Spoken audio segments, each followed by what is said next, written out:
Okay, so now I'm going to look at a trig function. And you can see these trig functions can get a little nasty because of their behavior. But let's find the intervals where this function is increasing or decreasing just from 0 to 2 pi. Okay, so what I need to do first is see if I can find critical numbers. So the function is sine squared x plus sine x.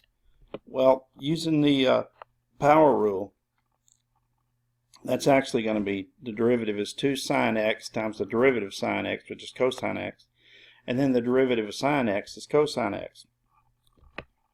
So if I set that equal to 0, I can factor out a cosine x.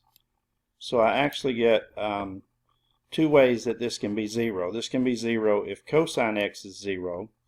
Now, cosine x is 0 at a lot of different points, obviously, but from 0 to 2 pi, it's only going to be 0 at pi over 2 and 3 pi over 2.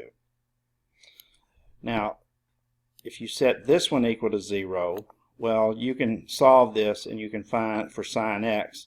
And if you solve this for sine x, you'll get sine x equals negative 1/2. Well, sine x equals negative 1/2 at the values 7 pi over 6 and 11 pi over 6 over the interval from 0 to 2 pi. Okay, so basically I have 1, 2, 3, 4 critical numbers from 0 to 2 pi. And let me go ahead and insert those for you. Okay, so I broke the x-axis here by pi over 2, 7 pi over 6, 3 pi over 2, and 11 pi over 6. And so I just tried to pick numbers that were, in these intervals. And I didn't try to pick numbers that involve pi, which I could have. I just went ahead and figured out, well, pi over 2 is about 1.5, so a number between 0 and pi over 2 is 1. And then I used a calculator, figured out what 7 pi over 6 was, and decided that 2 falls in this interval. And then 7 pi over 6 and 3 pi over 2, 4 is a number that fell in that interval. And then 3 pi over 2 to 11 pi over 6, 5 falls in that interval. And then 6 falls in an interval greater than or between 11 pi over 6 and 2 pi. So basically, I just grabbed a calculator and I just said, what's cosine of 1 radian times 2 sine of 1 radian plus 1, and I got a positive number. And then when I did it for 2, cosine of 2 radians times 2 sine of 2 radians plus 1, I got a negative number. And then I took my calculator and I plugged 4 into the derivative and I got a positive number. And then when I plugged 5 into the derivative, I got a negative number. And then when I plugged 6 in the derivative, I got a positive number. Well, so the conclusion is, I didn't list the intervals separately, but you can see that from 0 to pi over 2, the function must be increasing. And so that's this piece right here, 0 to pi over 2. So right there is where you get pi over 2. And then from pi over 2 to 7 pi over 6, the function is decreasing. So if you go from here down to this point right here, there's 7 pi over 6. So, and then when you go from 7 pi over 6 to 3 pi over 2, the function is increasing again. So if you go from this point to this point, the function is increasing. And then if you go from 3 pi over 2 to 11 pi over 6, the function is decreasing again. So that would take us from this point to this point. And then if you go from 11 pi over 6 to 2 pi right here, the function is increasing again.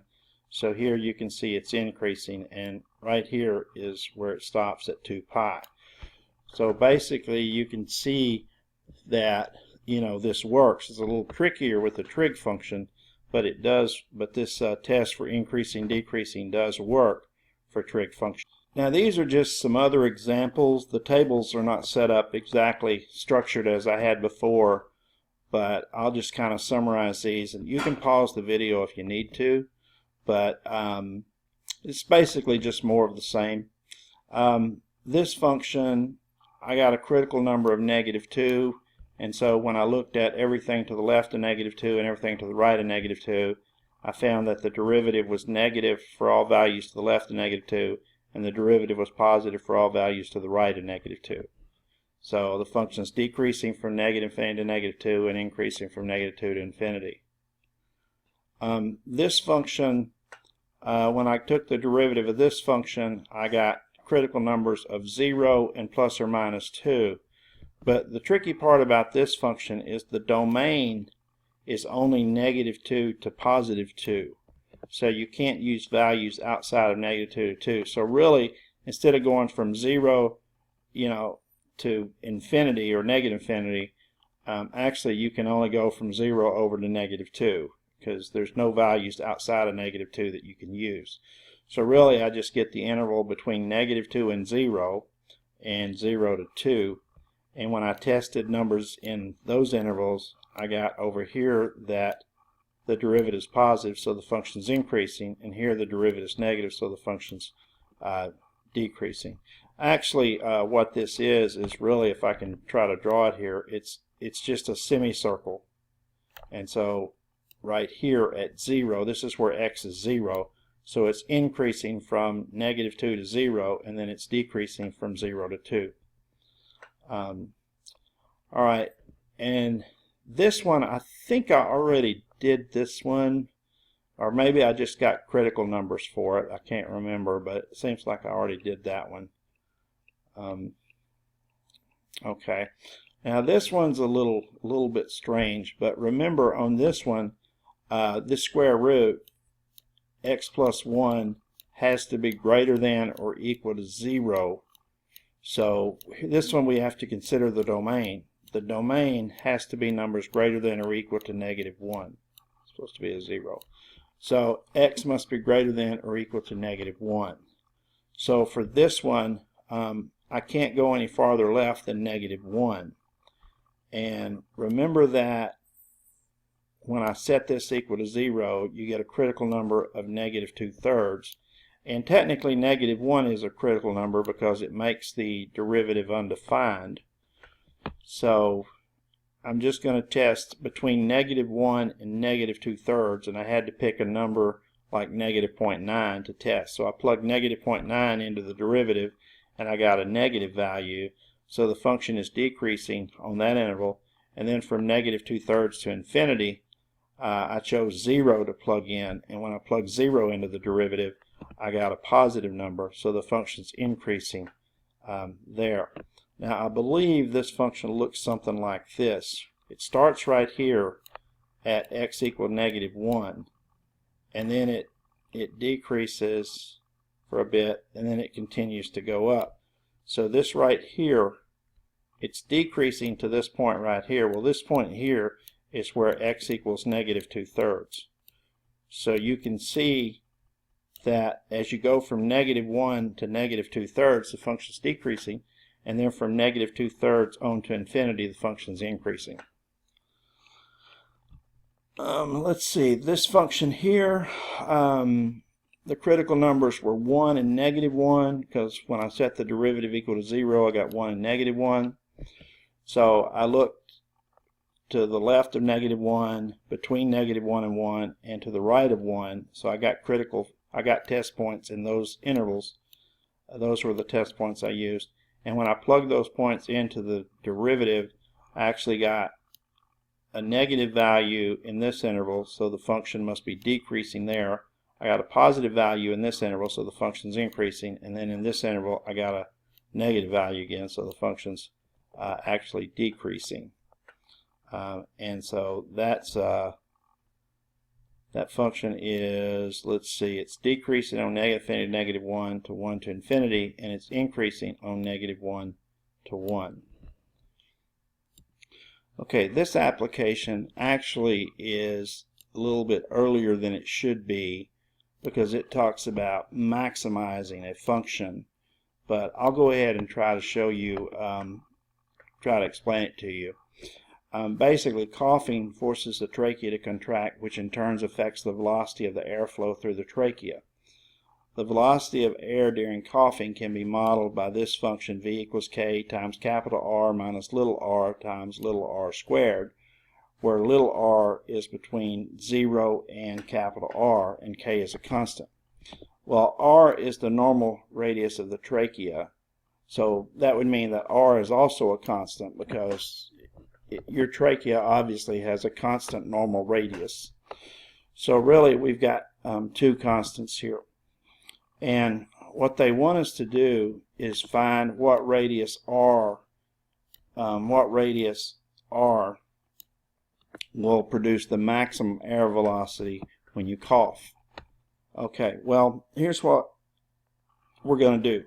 Remember that k and capital R are constants. So if you take the derivative of this function, then it's going to be k times the derivative of this function. But since r is a constant, then it's really, the big R is a constant, then it's really just big R times the derivative of r squared, which is 2 times little r, and then the derivative of r cubed is 3r squared, so that's going to be minus 3r squared. Okay, now you can actually factor out a little r here. So if you factor out a little r right here, you're going to have 2 times big R minus 3 times little r in here. And so if you set that equal to 0, you can find the critical numbers. Well, the critical numbers here, you can only get a critical number if k times r, remember little r is the variable. So if k times r is 0, you get a critical number. So that would mean that if the trachea has a radius of 0, that's a critical number. And then the other critical number is when you set this equal to 0. Get 2 big R minus 3 little r equals 0. Well, if you solve that for little r, let's see what we would get. We would get 2 big R equals 3 little r. And then if you solve this for little r, you actually get 2/3 of big R equals little r. Okay, well, now this kind of fits in with what we're talking about here, but I can show you better if we actually put in a number. Let's just let the constant be 1, and let's just pick a number for the size of your trachea. So let's say the constant's 1, and let's say your trachea is, I don't know, let's say 3 units. So big R would be 3. So then this function would look like this. And let me show you the graph of this function, and I think it'll help. Okay, so here's the graph of that function where the constant's 1 and your trachea has a radius of 3. Notice that at 0 you get a minimum value, and notice from 0 to say right here, and that's 2, that's actually 2/3 R. See, that's 2/3 of your normal trachea size. So that would be 2 since we're using a trachea size of 3. So at 2, the airflow reaches a maximum. So we're increasing here, and then when R gets bigger than 2, the airflow starts decreasing again. And so it continues to decrease from there. So basically, even though this is related, it's not exactly fit in the increasing decreasing stuff, but you can see this function is increasing as little r goes from 0 to 2. So at 2 you get a maximum airflow, and then the airflow starts decreasing again as you get greater than 2. And of course when you get to 3, I guess your airflow goes to 0 again. Okay, so in the next example I'm going to show you how to use what's called the first derivative test to find relative extrema, and that's actually going to be in the next video.